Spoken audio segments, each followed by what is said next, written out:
हम लोग राजस्थान में लंबे समय से आरक्षण उपवर्गीकरण की लड़ाई लड़ रहे हैं कि जो वंचित समाज है ओबीसी एससी एसटी के, उनको उनके हिस्से का आरक्षण मिले, उनके हक अधिकार मिले। कांग्रेस और भारतीय जनता पार्टी हमारे पक्ष में कोई भी आयोग की रिपोर्ट है उसको नहीं मानती, हाईकोर्ट सुप्रीम कोर्ट के फैसले उनको नहीं मानती। तो अब हम लोगों ने आज ये एक रणनीति कॉन्फ्रेंस करके डीएनटी प्लस दोस्त पैटर्न पर, जिसमें घुमंतू जातियां, पिछड़ी जातियां, शेड्यूल कास्ट की वंचित जातियां, ट्राइब्स की वंचित जातियां, सारे मिलकर के भारतीय जनता पार्टी और कांग्रेस का बहिष्कार करके आने वाले जो प्रत्येक चुनाव है वो हमारे हक और अधिकारों के मांग को लेकर के लड़ेंगे। और अभी 5 अगस्त से एक राजस्थान में तहसील टू तहसील आंदोलन शुरू करेंगे। 1 जनवरी को जो बड़ी रैली होने जा रही है और आगे विधानसभा लोकसभा है वो चुनाव लड़ेंगे। तो आज जो हमारा एक ये दोस्त पैटर्न, डीएनटी प्लस दोस्त पैटर्न की रणनीति कॉन्फ्रेंस है, जिसमें सभी समाजों के, राजस्थान के करीब 60 समाजों के आज जनप्रतिनिधि, मुख्य लोग पधारे हैं। तो आज की हमारी बैठक सफल रही और कल से ही हम हमारे अभियान में लग जाएंगे। आप लोगों के माध्यम से हम हमारे समाजों को भी संदेश देना चाहते हैं कि भाई आप ज़्यादा से ज़्यादा इस आंदोलन से जुड़ें और आने वाली पीढ़ियों के हक अधिकारों की हक और अधिकारों के लिए इसमें सहयोगी बने। धन्यवाद। दललाल तंवर, राष्ट्रीय अध्यक्ष national OBC welfare society of India.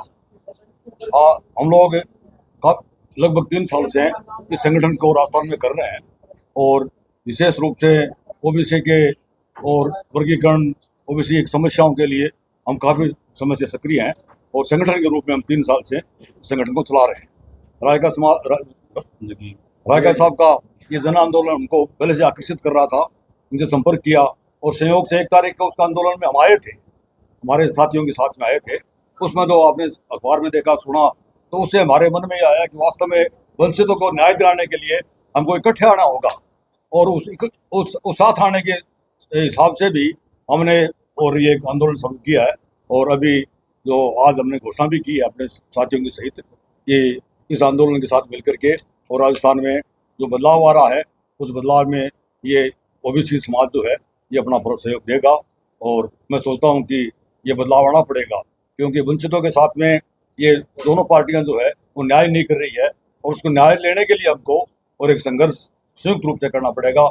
उस संयुक्त रूप के संघर्ष में हम आज इनके साथ हैं और जैसे लाल सिंह जी रायका हमारा नेतृत्व करेंगे इस मुद्दे पे, हम उनके साथ हैं। प्रदेश अध्यक्ष नेशनल जनगठन पार्टी।